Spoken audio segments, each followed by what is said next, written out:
Co-branded Rolexes are probably some of the most sought after when it comes to Rolex collecting. But usually you tend to think of ones like Cartier or Tiffany branded ones. But those ones actually didn't really happen directly from Rolex. Even in their prime, those were done aftermarket by the jewelers themselves. But there is one co-branding, albeit a little bit quirky, that is still very much sought after by collectors, but it also is much more accessible and much more authentic because it's still actually done today. And that is the Domino's co-branding. Now, it's probably not the first thing that comes to mind when you think Rolex is pizza. But there is a story behind it that's actually very true to the notion of Rolex and some of the mystique of Rolex, especially when we think what it's been traditionally considered as. And that's as a symbol of success and as a reward for hard work. So as the story goes, Tom Monahan, the founder of Domino's Pizza, used to wear a Bulova with the Domino's branding on the dial. One of his franchisees asked him what could he do to get that watch on his wrist. He responded, sell $20,000 worth of pizza in a week. The franchisee rose to the challenge and hit the sales target, and then the tradition was started that when employees would hit specific sales targets, they'll be awarded with a watch. Originally it started with Seiko's, but then it very quickly started escalating to Rolex. It's important to remember that around the 70s and 80s, Rolexes were still accessible, but at the same time, they weren't cheap by any means either.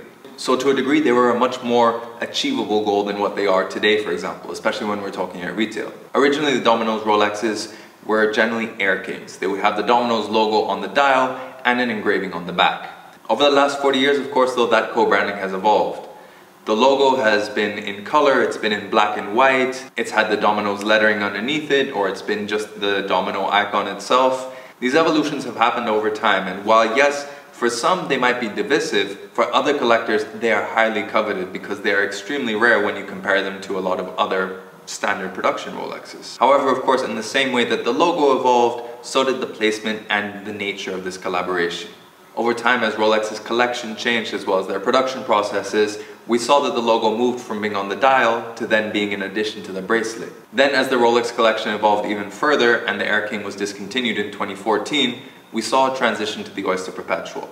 Now, a big reason behind this is that while yes, the Air King line was temporarily absorbed into the Oyster Perpetual line, but also in 2016 they introduced the SSC Bloodhound themed Air King, which didn't really leave a lot of space for any extra co-branding as it was already quite stylized, especially as far as Rolexes go. So then it moved permanently to the Oyster Perpetual collection with the 11600. After that, in 2020, with the introduction of the 126000, we saw this co-branding continue on within the Oyster Perpetual line, and that's what we have here today.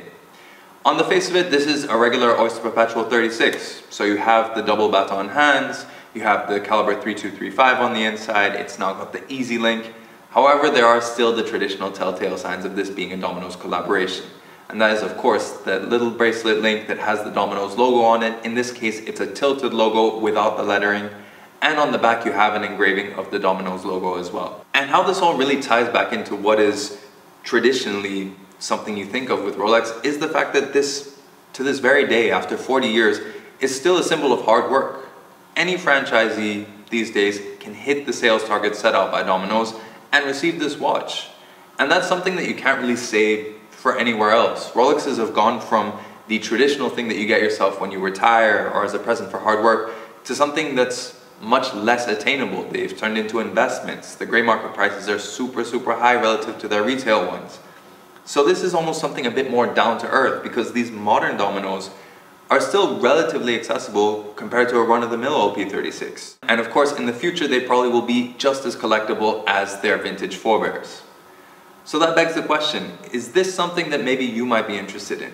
Would you prefer to get a regular Oyster Perpetual, maybe just as a normal entry or gateway into the brand? Or would you opt to look for something a little bit more special, a little bit more unique, but at the same time, to also have a little bit of fun, which isn't really something you can always associate with Rolex? I'd love to know your thoughts in the comments below.